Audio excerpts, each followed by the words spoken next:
Hi everyone, I hope you are doing well. Welcome to this video and welcome to my channel. In this video, we are going to learn how to solve first degree equations with decimals. If you have not watched the video titled Solving First Degree Equations with Integers, I strongly suggest you to watch that first because in this video, I'm not going to explain inverse operation method completely. But in fact, by the end of this video, you will be able to solve examples like these. As you have seen in the previous videos, we are going to use the method named inverse operation, which has four main steps. The first step is simplifying both sides if it is needed. The second step, we must allocate one side for variable and one side for numbers. Third step, we must eliminate extra terms using inverse operations. And for the last step, we must make the coefficient of variable 1 by multiplying or dividing. I'm not going to explain them more.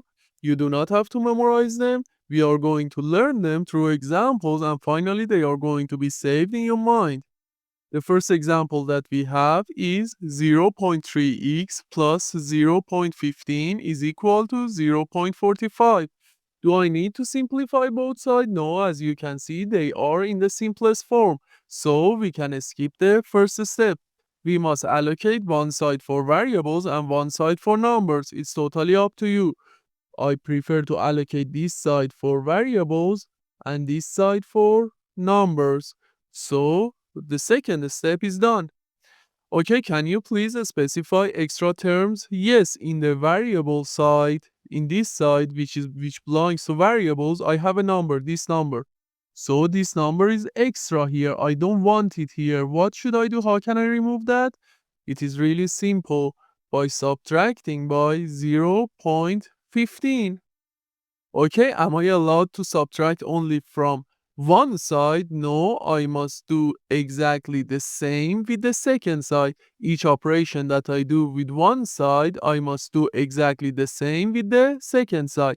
If I add these two equations, these two terms are going to cancel each other out.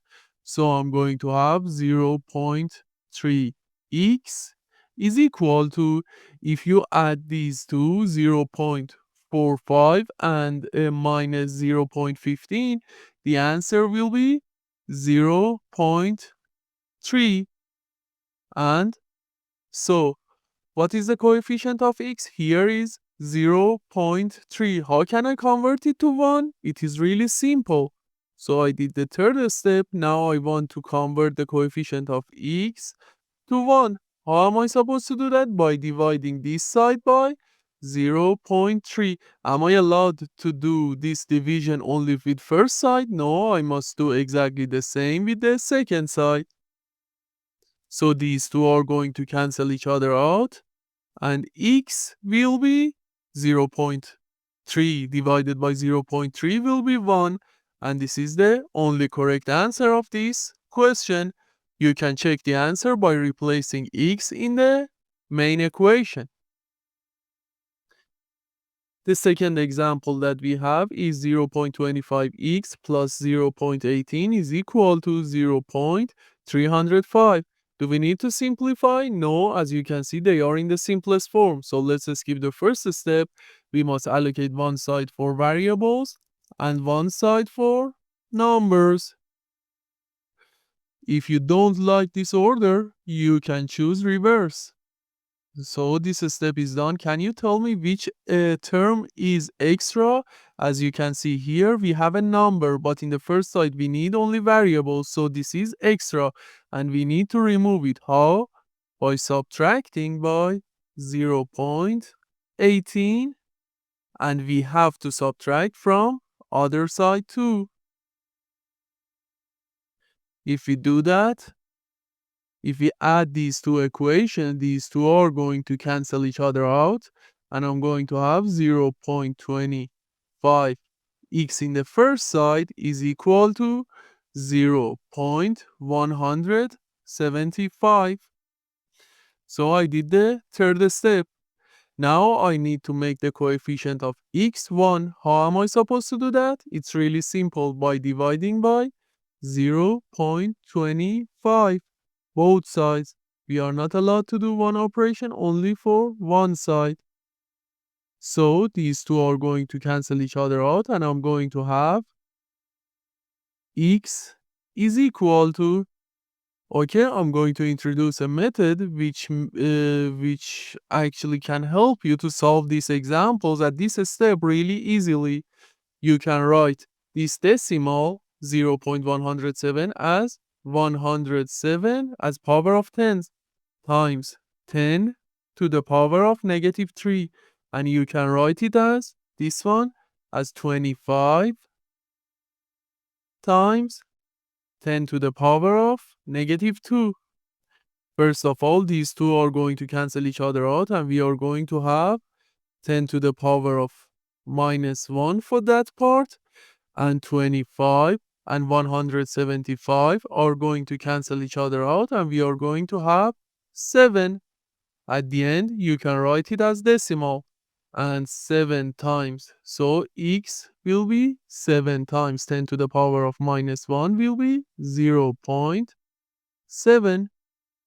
You can check this answer by replacing x is equal to 0.7 in the main equation.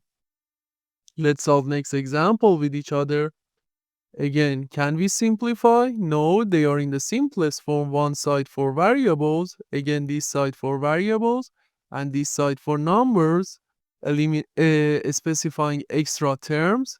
Here, this number is extra because in this side I do not want numbers, but here, this term is extra because I do not want variables. So, how am I supposed to do this one? By adding by 0.142. And I must do that with both sides, 0.142. How am I supposed to remove this one? By adding by 0.019. And I must do exactly the same with the opposite side. So if we add these two equations, these two terms are going to cancel each other out. I'm sorry, it has a x. I had forgotten to write the x. These two are going to cancel each other out, and these two are going to cancel each other out too. So if I add these two with each other, I'm going to have 0.04 x is equal to, if I add these two terms with each other, I'm going to have 1.2. Okay, now I need to make the coefficient of variable 1. How am I supposed to do that? By dividing both sides by 0.04 and this side by 0.04.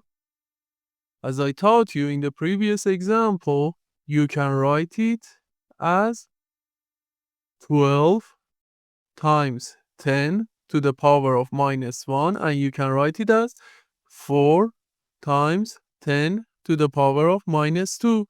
These two are going to cancel each other out. This is going to be 3, and we can bring it up and make the power positive. It means positive 2, and we are going to have these two are going to subtract, and we are going to have 3 times 10, and the answer will be 30. And you can check it by replacing in the main equation. Let's solve the next one. Do we need to simplify both sides? Yes. Here we need to simplify. Why? Because we have a parenthesis. 0.35. There is no operation symbol. It means multiply. But multiply to what? Multiply to x, multiply to 0.1, or multiply to both of them. When we have parentheses, it means both of them. So this one and this one. So let's do it with each other. I'm going to write 0.30 by x plus, if I multiply this term to this number, I'm going to have 0.035 plus 0.15. X is equal to 0.2 x plus 0.055. So Can I simplify it more? Yes, I have two terms with x here in the first side, so I can add them together.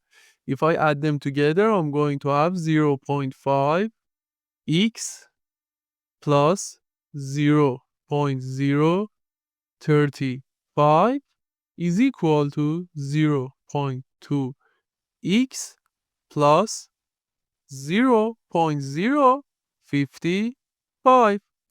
Again, one side for variables and one side for numbers. This side for variable, this side for numbers, specifying extra terms. Here, this number is extra, and here, this term that has variable is extra, and I must remove them.